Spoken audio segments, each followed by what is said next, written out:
Hey guys, so this is my second video. Here I'm going to attempt to do this review a little bit differently. I'm going to be coming at you from the front.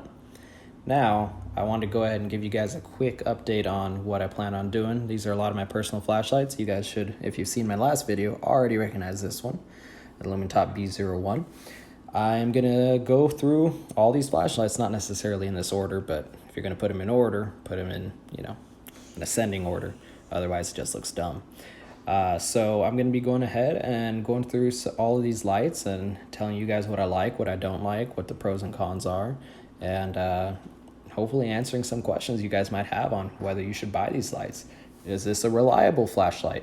Is this really going to be usable at this size for that many lumen outputs as this one gives?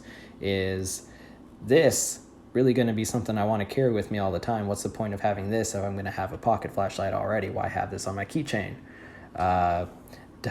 Do the optics really suck on this as much as people say it does? Stuff like that. Hopefully I'll be able to answer some of those questions and more along the way.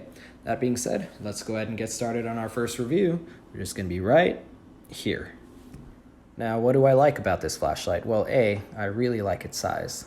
If you want to know how big it is, well, I'm sure a lot of people watching this video also have 18650 batteries. Here's a button top 18650 battery that came with a Lumentop flashlight I bought not that long ago. You can see it's pretty much the same size, maybe just a hair bigger, a hair longer, a hair fatter, but it gives you a really good idea. Now, that being said, this is technically supposed to be considered a keychain flashlight. Now, if you're deciding whether or not you want to use this as a keychain flashlight, maybe tape an 18650 to the end of your keys and see how you like it. Personally, I would not be using this as a keychain flashlight. This is likely going to go in my pocket. One of the reasons why this would be more of a pocket flashlight is you do have this really nice clip that is metal. This clip is going to basically put this flashlight flush in your pocket. Now, that's really nice because you're not going to have something sticking out or anything. It's going to be really, really comfortable to have because it is just so small. But something this small does give you 1000 lumens. One of the things that I also like about this is the beam pattern. You can see it's really, really bright in the middle. It's got a really, really nice hot spot. But you can see over here in the edge of my screen, there's a lot of spill from that hot spot. This is a great light for going on a walk, for taking your dog outside, for checking your backyard. You heard something go bump in the night. What was it? Because this isn't going to be your nightstand flashlight. It's going to be in your pocket at all times. I think that's really, really great about this light. It is small, it is compact, it packs a punch, and as much as people may not like the, I guess the way it's programmed, I actually kind of do. So the way it's set up is this. You got 2 clicks, that turns it on and it's low. Now, since this is the high Cree version, low is going to be 30 lumens, and you'll be able to get that for 9.5 hours. Now, when we click it once, it's going to jump to 120, and you'll see the corresponding runtime. Click it again, 450, and last click, 700. Now, for something this small, that's pretty darn good, honestly. I actually really, really like that, and for most people in a standard suburban backyard, hear something go bump in the night while you're watching TV, this isn't a flashlight you gotta go grab. It's probably in your pocket. Great flashlight for that. That being said, let's go ahead and walk you through those settings. So I'm going to try to leave it here. We have low. If you click it once, there's your medium. Click it again, there's your high. Click it one more time, and there's your turbo. Now, unlike the old Aurora A5, this does not have a strobe mode, a flashing mode. I actually prefer that because you're never really going to use a strobe mode. In here, you could see you got double click, then 1, and then your high, and then strobe. You need to pass strobe to get back to low. Not a fan of that. If you're going to have strobe on a light, it should be on a separate setting. So here is the light. I forgot what setting I already have it in. Let's click once and find out. There's that, and then turbo, and then we're back down to low.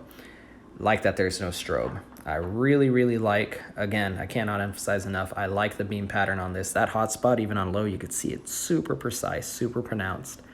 But again, you got some spill there.